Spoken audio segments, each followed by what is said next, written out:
ओम गण गणपते नमो नमः।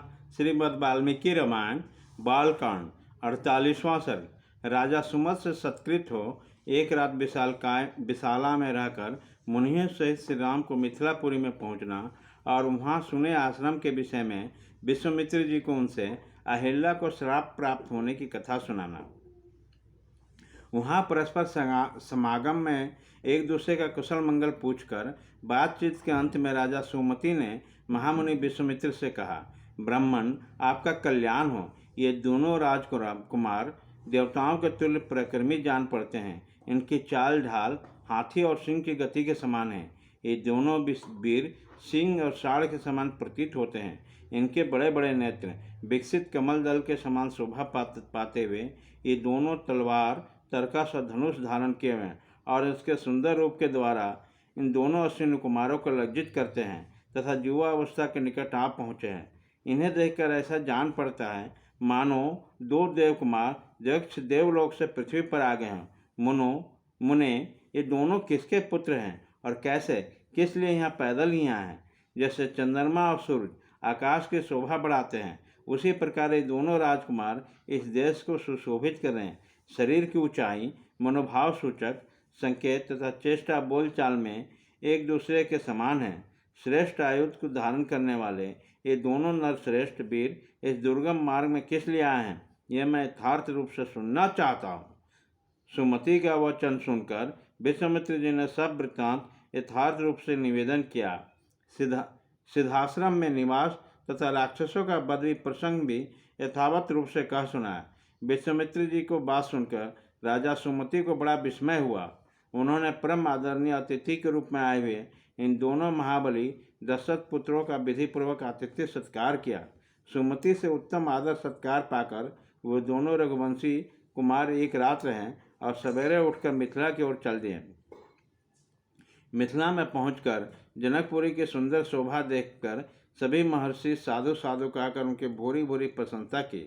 मिथिला के उपवन में एक पुराना आश्रम था जो अत्यंत रमणीय होकर भी सुनसान दिखाई देता था। उसे देखकर श्री रामचंद्र जी ने मुनिवर विश्वामित्र जी से पूछा, भगवान ये कैसा स्थान है जो देखने में तो आश्रम जैसा है किंतु एक भी मुनि यहाँ दृष्टिगोचर नहीं है। मैं यह सुनना चाहता हूँ कि पहले ये आश्रम किसका था। श्री राम के यह प्रश्न सुनकर प्रवचन कुशल महातेजस्वी महामुनि विश्वामित्र ने इस प्रकार उत्तर दिया, रघुनंदन पूर्व काल में जिस महात्मा का आश्रम था उन्होंने क्रोधपूर्वक इसे शाप दिया था। उनका और उनके इस आश्रम का सब वृत्तांत तुमसे कहता हूँ, तुम यथार्थ रूप से इसको सुनो। नरश्रेष्ठ, पूर्व काल में यह स्थान महात्मा गौतम का आश्रम था। उस समय यह आश्रम बड़ा ही दिव्य जान पड़ता था। देवता भी इसकी पूजा एवं प्रशंसा किया करते थे। महायशस्वी राजपुत्र पूर्व काल में महर्षि गौतम अपनी पत्नी अहिल्या के साथ यहाँ तपस्या करते थे। उन्होंने बहुत वर्षों तक तप किया। एक दिन जब महर्षि गौतम आश्रम पर नहीं थे तो उपयुक्त अवसर जानकर सचिपति इंद्र गौतम मुनि का वेश धारण किए वहाँ आए और अहिल्या से इस प्रकार बोले, सदा सावधान रहने वाले सुंदरी, रति की इच्छा रखने वाले प्रार्थी पुरुष ऋतुकाल की प्रतीक्षा नहीं करते हैं। सुंदर कटि प्रत्यक्ष वाले सुंदरी, मैं इंद्र तुम्हारे साथ समागम करना चाहता हूँ। रघुनंदन, महर्षि गौतम का वेश धारण करने आए इस इंद्र को पहचान कर भी उस दुर्मति नारी ने कहा, अहो देवराज इंद्र मुझे चाहते हैं। इस कौतूहल बस उसके साथ समागम करने का प्रस्ताव स्वीकार कर लिया।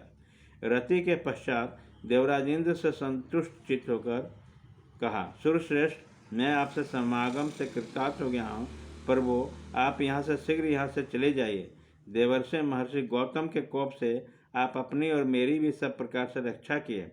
तब इंद्र अहिल्या से हंसते हुए बोले, सुंदरी मैं भी संतुष्ट हो गया। अब जैसे आया था उसी तरह चला जाऊंगे।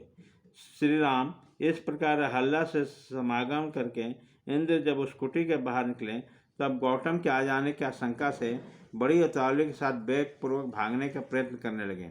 इतने में उन्होंने देखा कि देवताओं और दानों के लिए भी दुर्दश तपोबल संपन्न महामुनि गौतम हाथ में समिधा लिए आश्रम में प्रवेश कर रहे हैं। उनका शरीर तीर्थ के जल से भींगा हुआ है और वह प्रज्वलित अग्नि के समान उद्दीप्त हो रहे हैं। उनकी दृष्टि पड़ते हुए देवराज इंद्र भय से थर्रा गया और मुख पर विषाद छा गया। दुराचारी इंद्र को मुनि का वेश धारण किए सदाचार संपन्न मुनिवर गौतम ने रोष में भरकर कहा, दुमते, तूने मेरा रूप धारण करके यह न करने योग्य पाप कर्म किया है, इसलिए तू विफल अंडकोश से रहित हो जाएगा। रोष में भरे हुए महात्मा गौतम के ऐसा कहने पर सहस्रास इंद्र के दोनों अंडकोश उसी समय पृथ्वी पर गिर पड़े। इंद्र को इस प्रकार शाप देकर गौतम ने अपनी पत्नी को शाप दिया, दुराचारणी, तो भी यहाँ कई हजार वर्षों तक केवल हवा पीकर या उपवास का कर कष्ट उठाती हुई राख में पड़ी रहेगी। समस्त प्राणियों से अदृश्य होकर इस आश्रम में निवास रहेगी। जब दुर्दश दशरथ कुमार से राम घोर वन में पदार्पण करेंगे, उसी समय तू पवित्र होगी। उनका अतिथि सत्कार करने से तेरे लाभ मोह आदि दोष दूर हो जाएंगे। अतु प्रसन्नतापूर्वक मेरे पास पहुंचकर अपना पूर्ण शरीर धारण कर लगे। अपनी दुराचारी पत्नी को ऐसा कहकर महातेजस्वी महातपस्वी गौतम इस आश्रम को छोड़कर चले गए और सिद्धि तथा चरणों से सेवित हिमालय के रमणीय शिखर पर आकर तपस्या करने लगे।